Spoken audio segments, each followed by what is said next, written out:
So we're also having a local partner work with CELA and Environmental Defense and with the United Nations Association. And actually we have Lauren Alcorn, who's here. She's with the United Nations Association. And so she'll, in the discussion following this, if you have any questions with respect to this element, she'll be glad to fill us in. But basically it's to take 5 youth groups in 5 of the regions and engage youth in this discussion. We're also encouraging, as I said before, special interest groups, farmers, fishermen, Aboriginals, cottagers, anybody that wants to be part of this dialogue process. We will use the media to publicize. It will be free media, but we'll pre-promote, and then we'll also track the media afterwards. We're going to have volunteers, depending on the actual local member. You know, some of them will have maybe a couple of volunteers, some may have quite a few in the area, but we'll try to get news out that this event's happening and create as much free awareness of the event as possible. Okay, just a bit about these photographs. This is just to illustrate that what we're trying to do here is uncover both rational and emotional underpinnings of what water is and why it matters to all of us. In research, this is called a technique that's called a metaphorical elicitation. You ask people to bring 4 to 7 photographs from magazines or the internet or wherever on what this subject is. And I've used it for Holt Renfrew, I've used it for the Cooperators Insurance, and I've used it for the Mount Pleasant Cemetery. So those are pretty varied from fashion to insurance to death. Fairly, different subject matter.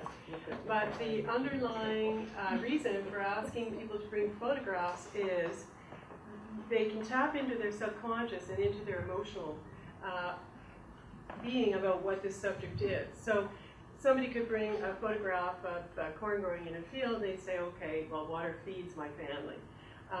It allows cows to drink from a trough and produce milk. It's a great place, to go to my cottage. Or the one on the right is showing that water, in fact, is peace and tranquility. But the technique is that you actually allow the person to talk to you about the photograph. You don't have a script. It's up to them to start with the photograph that they want to start with and tell you what that means for them. And you keep asking questions, and why does that mean, and what does that mean? And you're able to peel down and get to very, very emotional and deep kind of descriptions of what the subject means and why it's important to them. And the film has to be confirmed. It's actually not part of the MOE request that's presently underway. But we are, should we say, hopeful? So again, we talked about the fact that the interviewees would be recruited in advance by the local partner that's appointed to work in their area. And the researcher would come in and interview in video. And then we'd be able to use the film, as I mentioned earlier, a couple of ways. One, we'd be able to take all the footage and wean it down to 15 or 20 minutes of a film and put that on the website, the Waterhole website. We'd also be able to take the snippets from each of the 19 communities and create mini clips, if you like, of each community, and then provide a link with the actual communities on the website. So the thought was we can use it. So if you want to go on and you can click on any area, Nipissing, you say, okay, I want to look at this. You'd see just the mini clip from your area and what the threats are for your area, and what water means to the people there. And then you'd be able to go on another one and see something that was just germane to that area. But we'd also have the big picture, so we'd also have a film as well. And this was an idea that was really spearheaded to engage youth. And And the idea is to sponsor a contest for a best photo or of a drawing of why water matters. So we could work with a geography head at a school, or we could work with an art teacher at a school, somebody who was a stakeholder that was interested in the idea and wanted their children, their students to be part of this. And we could announce the winner if we had permission, of course, that was chosen.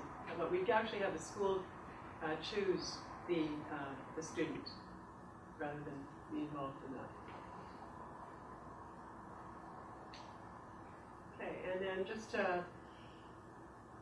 final things, the deliverables, we have mini clips and film on the web. We follow up to the schools. I send them an email saying, okay, it's all on the web now. So we try to drive traffic and engage youth on an ongoing basis to the web. We show workshop photos of volunteer involvement and media coverage on the website. And we do the film. And we'd also continue the dialogue. So this could be part one, there could be a part two, which is let's continue the dialogue. Let's see what kind of solutions we've got to these threats. Let's undercover more threats. Let's keep the dialogue and the conversation going. So where are we going? Well, this is a timeline that we're hoping will come into place. It's the best intentions timeline right now. We want to be able to identify and contact local partners, and that will start shortly.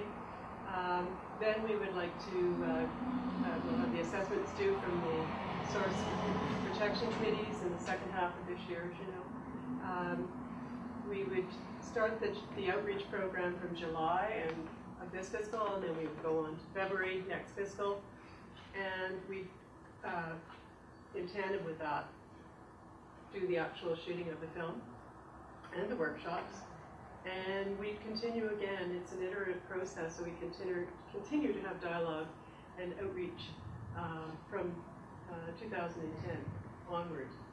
And then the last deadline you know about, which is 2012, when the source protection plans will be finalized. Okay.